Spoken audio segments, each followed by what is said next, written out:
Friends, आज हम EL 305 power and industrial electronics के नेक्स्ट लेक्चर में आपका हार्दिक स्वागत करते हैं। आज का जो हमारा टॉपिक है वह यूनिट 2 से ही है, जिसका नाम है फेज कंट्रोल रेक्टिफायर।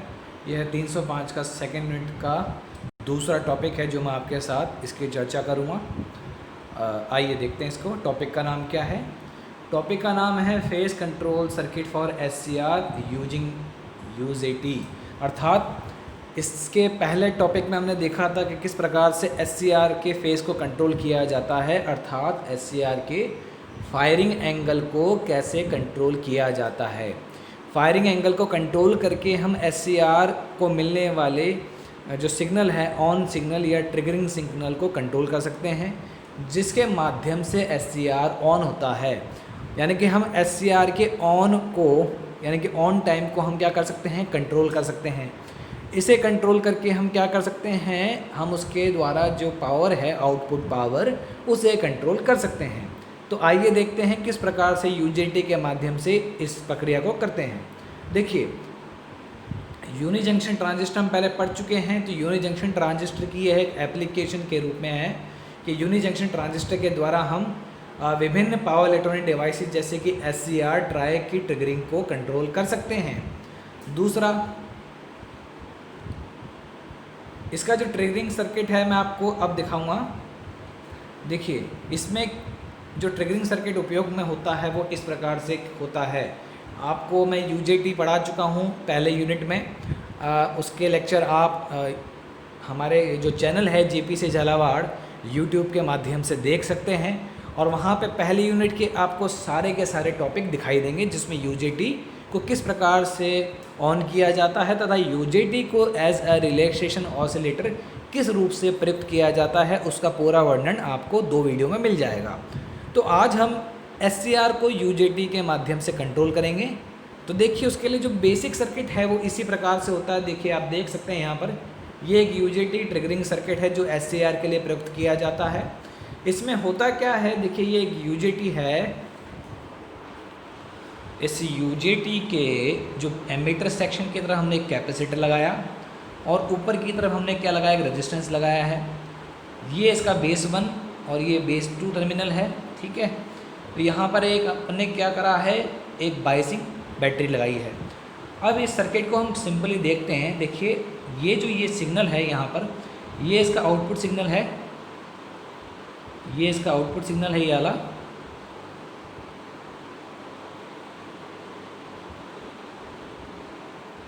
ये जो सिग्नल है ये आउटपुट सिग्नल है जो यहाँ पर इस जगह कनेक्शन से मिल रहा है हमको, ठीक है। और ये किससे कनेक्ट हो रहा है, इस SCR से कनेक्ट हो रहा है। किसके, SCR के गेट पर कनेक्ट हो रहा है। यहाँ पर आप देख सकते हैं जो ये रेजिस्टेंस R के ऊपर ही जो लाइन बनी है वह कनेक्शन, ये डायरेक्ट SCR के गेट पर कनेक्ट है। तो जब UJT ऑन होगा तो इससे कुछ सिग्नल निकलेगा, वो SCR के गेट पे कनेक्ट होगा, और SCR ऑन होगा, और जो इसके साथ जुड़ा हुआ जो ये लोड है उसे आउटपुट पावर या आउटपुट सिग्नल मिलेगा, ठीक है। परंतु जितनी देरी से UJT ऑन होगा उतनी ही देरी से SCR को सिग्नल मिलेगा, और उतनी ही देरी से लोड को पावर मिलेगी। तो यानी कि अगर हम अपने अनुसार UJT को ऑन कराएं तो हम SCR की ट्रिगरिंग को कंट्रोल कर सकते हैं, ठीक है। तो इसका पहले वीडियो में आप ये चीज़ देख चुके हैं, उसका लिंक मैं आपको सब्सक्रिप्शन में प्रोवाइड करा दूंगा। तो देखिए, इसमें प्रोसेस क्या है। बेसिकली ये रेजिस्टेंस इस कैपेसिटर की चार्जिंग को निर्धारित करेगा। ये जो कैपेसिटर आप नीचे देख रहे हैं वो रेजिस्टेंस RE के द्वारा चार्ज होगा, और उसका टाइम कांस्टेंट क्या होगा, देखिए, यानी कि चार्ज होने की दर क्या होगी, टो बराबर RE गुणा में C। ये टाइम कांस्टेंट होगा, और ये बेसिकली ये जो रेजिस्टेंस है उसके आधार पर ही ये टाइम कांस्टेंट निर्भर करेगा, ठीक है। तो अब देखिए, ये आप देख लिया। अब इसमें एक चीज़ क्या है, जो ये कैपेसिटर है इस पर एक वोल्टेज उत्पन्न होगा जिसको हम कह सकते हैं VC, ठीक है। VC का मान जब UJT के थ्रेशोल्ड वोल्टेज के बराबर हो जाए, अर्थात नीटा VE, ठीक है। या इसको मैं ऐसे लिख सकता हूँ VC बराबर VD प्लस नीटा VBB। ये जो वोल्टेज है इस तरफ वाला, ये यूजेटी का थ्रेशोल्ड वोल्टेज है, अर्थात इतना वोल्टेज कैपेसिटर पर क्या होना चाहिए, उपस्थित होना चाहिए, तब जाके आपका यूजेटी क्या होगा, ऑन होगा। तो ऑन होने के पश्चात क्या होगा, इस रेजिस्टेंस में क्या धारा प्रवाहित होगी, तो ये करंट कहाँ शेयर होगा, इस SCR के गेट पर, यानी कि इस जगह पर शेयर होगा। ये जो बिंदु आप देख सकते हैं, ये वाला बिंदु इस जगह से गेट पर जाएगा, ठीक है, और SCR को सिग्नल मिलेगा, यानी कि कैपेसिटर कहाँ तक चार्ज हो, कम से कम इस वोल्टेज तक चार्ज हो। तो अगर इस वोल्टेज तक कैपेसिटर चार्ज होता है तो आपका यूजेटी ऑन होगा और SCR ऑन होगा। तो इसी माध्यम से हम क्या कर सकते हैं, SCR के ऑन को, यानी कि SCR के ट्रिगरिंग टाइम को कंट्रोल कर सकते हैं। और ये जो वोल्टेज है कैपेसिटर पर, ये किस पर निर्भर करेगा, इस रेजिस्टेंस RE पर। तो इस माध्यम से हम क्या करेंगे, SCR को ट्रिगर कराएंगे। जैसे कि आप इसमें देख सकते हैं, यहाँ पर अभी ये जो बिंदु है, यहाँ पे पीक पॉइंट जो दर्शाया गया है वो इसी वोल्टेज को दर्शा रहा है।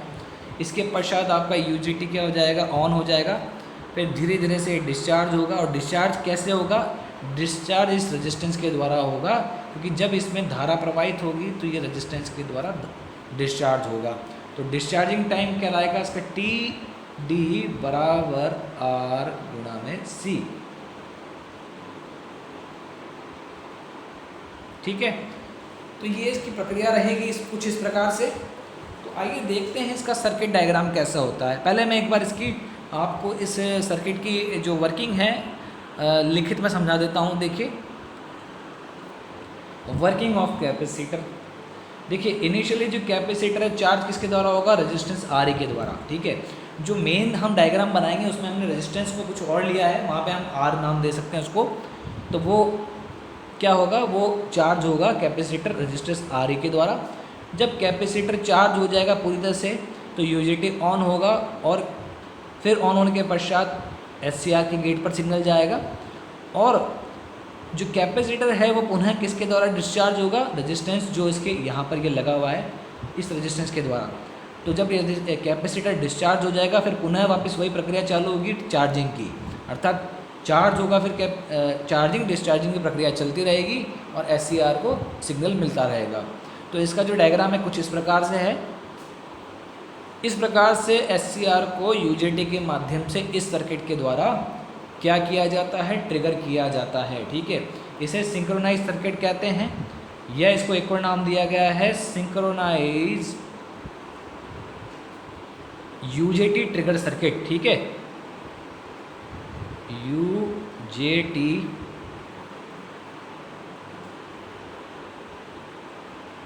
ट्रिगर सर्किट, ठीक है। तो ये इसका नाम है।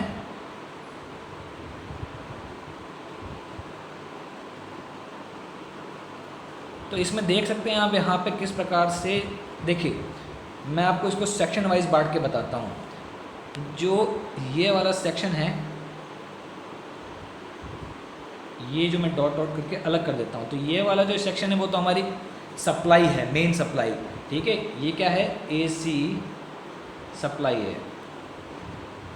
और उसके बाद जो ये वाला सेक्शन आएगा, मैं इसको पूरी तरह से अलग कर देता हूँ ताकि आपको आसानी रहेगी। उसके बाद जो ये वाला सेक्शन है जहाँ पे आपको 4 डायोड दर्शाए गए हैं, एक तो D1, ये D3, D2 और D4, ठीक है। ये हमारे पास 4 डायोड है, तो ये एक ब्रिज रेक्टिफायर को दर्शाते हैं। तो ये सेक्शन मैं और अलग कर देता हूँ इसमें। ये है आपका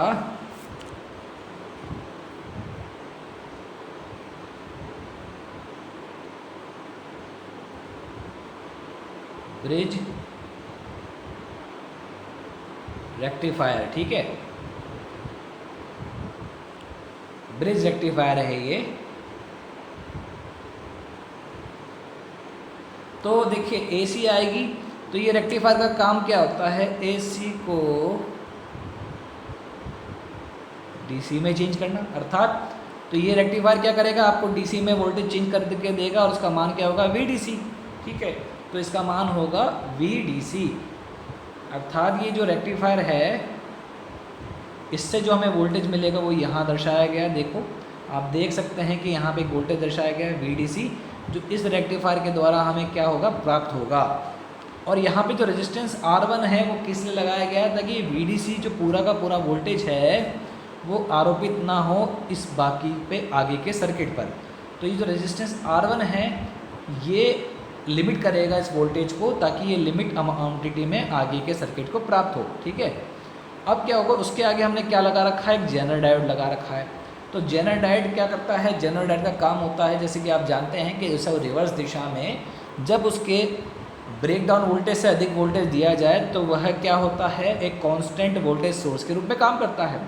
अगर वीडीसी वोल्टेज का मान VZ अर्थात जेनर वोल्टेज या ब्रेकडाउन वोल्टेज से अधिक हुआ तो ये जो जेनर डायोड है वह क्या किस में परिवर्तित हो जाएगा, एक कांस्टेंट वोल्टेज सोर्स में परिवर्तित हो जाएगा। अर्थात इसकी जगह केवल एक बैटरी आ जाएगी यहाँ पर इस प्रकार से, और जिसका मान कितना होगा, जिसका मान होगा VZ के बराबर। ठीक है, तो सर्किट को एक और बार मैं वापस पुनः रिपीट कर देता हूँ।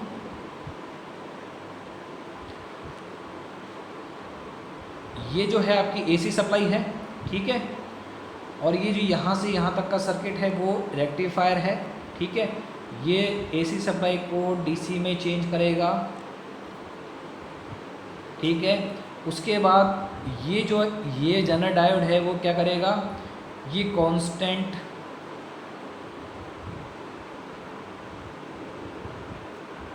वोल्टेज प्रदान करेगा जिसका मान कितना है, VZ के बराबर है। ठीक है, तो हम यहाँ तक पहुँच गए, आप इसको समझ लिए आसानी से। अब उसके बाद क्या होगा, उसकी बात की पिक्चर और सरल हो जाती है। इसके बाद देखिए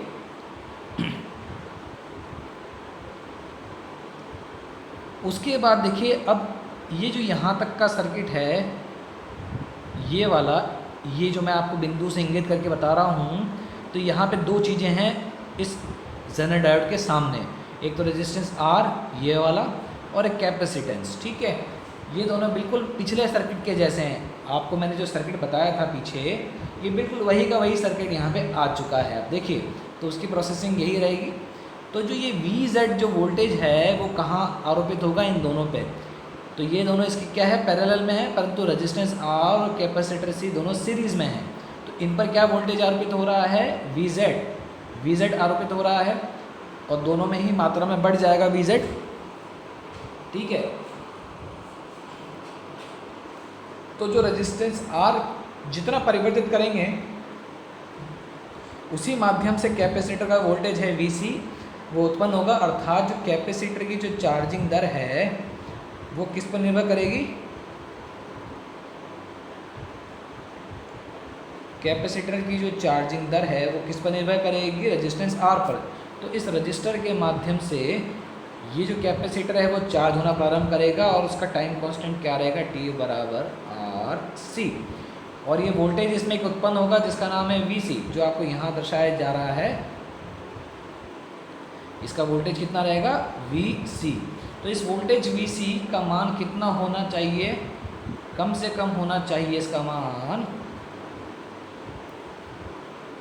VD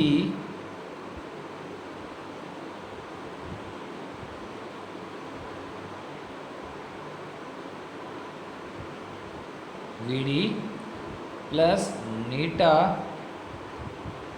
VBB। तो ये कहलाता है UJT का थ्रेशहोल्ड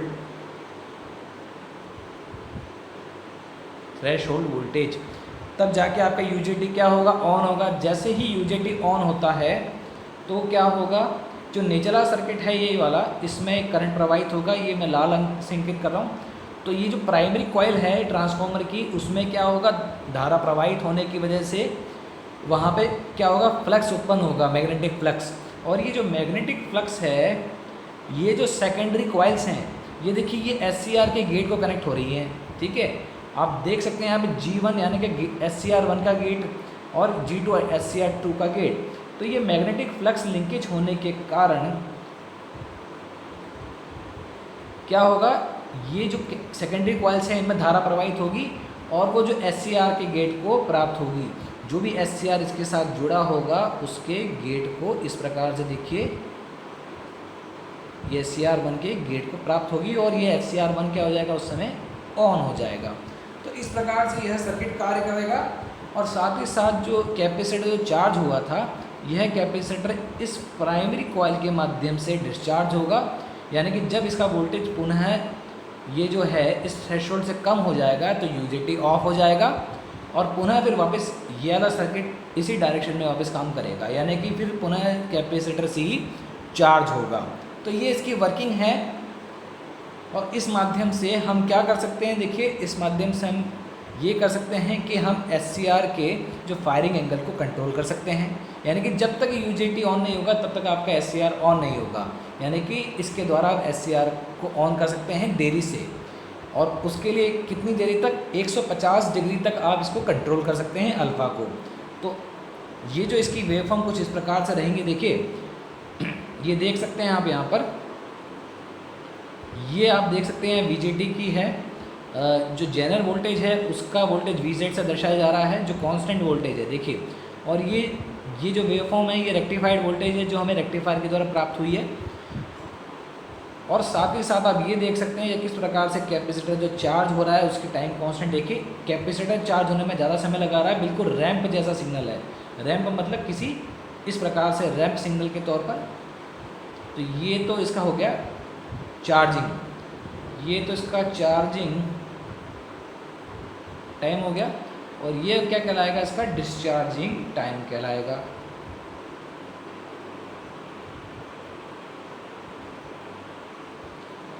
तो जब डिस्चार्जिंग टाइम के वक्त इस प्रकार से पल्स जनरेट होंगी, जो किसको मिलेगी, ट्रांसफार्मर के प्राइमरी पार्ट को। और यह कहाँ कनेक्ट होगी, SCR पर, SCR की गेट पर। किसके द्वारा कनेक्ट होगी, जो सेकेंडरी जो वाइंडिंग्स हैं जो आप ये देख सकते हैं इनके द्वारा कनेक्ट होगी SCR को। ठीक है, तो इस प्रकार से यह जो है UJT के माध्यम से SCR को हम क्या कर सकते हैं, ऑन कर सकते हैं। अब यहाँ पे दो चित्र देख सकते हैं आप, इसमें देख सकते हैं जो टाइम है, टाइम ड्यूरेशन यानी कि फायरिंग एंगल वह ज़्यादा है। देख सकते हैं आप पल्स काफ़ी देर बाद मिल रही है। आप ये देख सकते हैं जो पल्स की जो ड्यूरेशन है वो काफ़ी देरी से मिल रही है। और इसको देखेंगे तो आप पल्स की ड्यूरेशन कम है, यानी कि ज़्यादा जल्दी हम SCR को गेट पल्स दे रहे हैं। तो इस प्रकार से हम SCR को UJT के माध्यम से ऑन कर सकते हैं, जिसे रैंप टिकरिंग भी कहते हैं। अब इसके कुछ मुख्य पॉइंट्स हैं जिनकी बात कर लेते हैं। देखिए कैपेसिटर की जो राइज है यानी कि चार्जिंग टाइम को हम, जो कैपेसिटर जो राइज है उसे हम रेजिस्टेंस R के द्वारा क्या कर सकते हैं, कंट्रोल कर सकते हैं। और जो इसका फायरिंग एंगल है अल्फ़ा, वो कितने तक किस रेंज तक आ सकता है, 150 डिग्री तक परिवर्तित किया जा सकता है। ठीक है, और इस मेथड को हम क्या कहते हैं, रैंप कंट्रोल भी कहते हैं। तो ये तो था हमारा आज का वीडियो लेक्चर। धन्यवाद।